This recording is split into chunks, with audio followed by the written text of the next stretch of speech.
from a Women's Division leader who strictly told me that I had to be serious about my dreams. I realized that I still carried the notion that I would just chant and do activities and everything would be okay, but that is not Buddhism. I also needed to take action. Jimmy and I met with the specialist and we began an emotional roller coaster ride of surgeries and infertility treatments. It was very emotional and physically difficult. Before every procedure, we were hopeful, and then we were devastated to hear the news that this time again it did not happen. We chanted every day to expand our lives, so a baby would be happy to join our family. I kept asking myself, why is this happening to us? Why do we have to go through this suffering?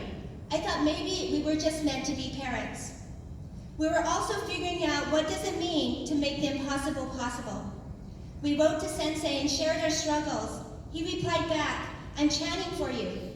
We were determined to win no matter what. We realized that we chose this struggle as a couple, and we had to turn this karma into mission. We could no longer use our own strategy, but we had to trust the power of the Gohonzon and our Daimoku. During the most difficult time, it was being with my fellow SGI members that was so encouraging. Even though most people had no idea what we were going through, it was our activities and Sensei's encouragement that kept us hopeful. After many failures, the doctor suggested it would be best to stop treatment. We went home and cried in front of the Gohonzon. Through our Daimoku, we realized that the most important thing is we wanted to be parents. So we made a determination and began looking into alternatives. In President Ikeda's encouragement, he shares, everything that happens in our lives has meaning.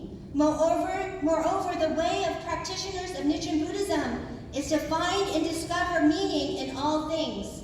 This is not just a matter of outlook. Changing the world starts by changing our fundamental state of mind. This is a key Buddhist principle. A powerful determination to transform even negative karma into mission can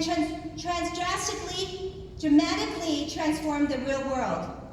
By changing our inner state of mind, we can change suffering or hardship into joy, regarding it as a means for forging and developing our lives, to turn even sorrow into a source of creativity. That is the way of life of practitioners of Nichiren Buddhism. We decided to try one last time shortly before I turned 43. We got the wonderful news that I was finally pregnant after 3 years of struggle. We couldn't believe it. We were so elated, but we knew we couldn't relax because it was considered a very high-risk pregnancy. My pregnancy went so smooth and I enjoyed every moment. No morning sickness, no aches, no pains. We were so happy and we found out we were having a little girl. And in November 14, 2009, my water broke at 5 o'clock in the morning.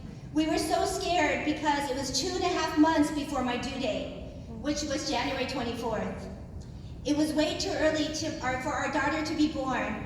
I was rushed to the hospital and the doctor confirmed that my water had broke, but I had not shown any signs of active labor.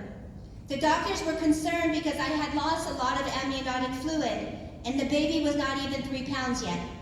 I was put on strict hospital bed rest and they wanted me to be able to keep Katie in the womb as long as possible, but for at least 2 days so they could give me a shot to help her develop her lungs. We chanted all day and night for our baby's health and to stay in the womb as long as possible. We were so encouraged by the many members that were chanting and sending Daimoku for our daughter. We also heard that we received the name Nika from Sensei, which means beautiful fragrance. We were determined that everything had to be okay. Every day, the doctors were amazed how well she was doing. She showed no signs of distress. They said her heart rate was that of a full-term baby. They were sure that she would stay in the womb for a long time. They said she was enjoying herself just being in the womb. It was definitely through everybody's Daimoku. Then on the morning of Thanksgiving, November 26th, the specialist came to check on us. And Jimmy, my husband, asked, what signs would it look for? And they said that, your wife might get a fever, she might start to go into labor, and your baby's heart rate might become erratic. And she said, but don't worry, everything is fine. She's totally fine, so please go home, take a shower, and enjoy. And then soon after, wouldn't you know it, about an hour later, if my daughter was listening, everything the doctor said suddenly happened. I got a fever, contractions started to happen, and the baby's heart rate became erratic.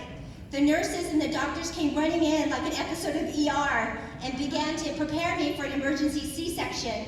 I've never been hospitalized before, so you can imagine with all of this hysteria and myself, I was starting to hyperventilate, and all I could do was chant. So finally, my husband Jimmy was able to make it just in time. Our daughter Caitlin Mika Stapcha King was born that afternoon.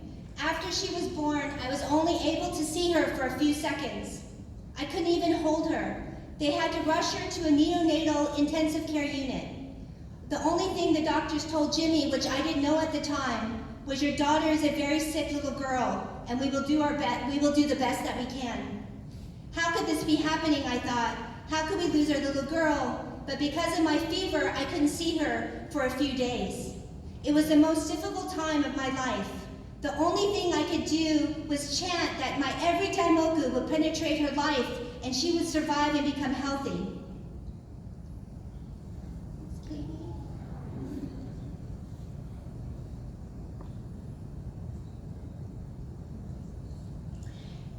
Caitlin had difficult breathing, and they had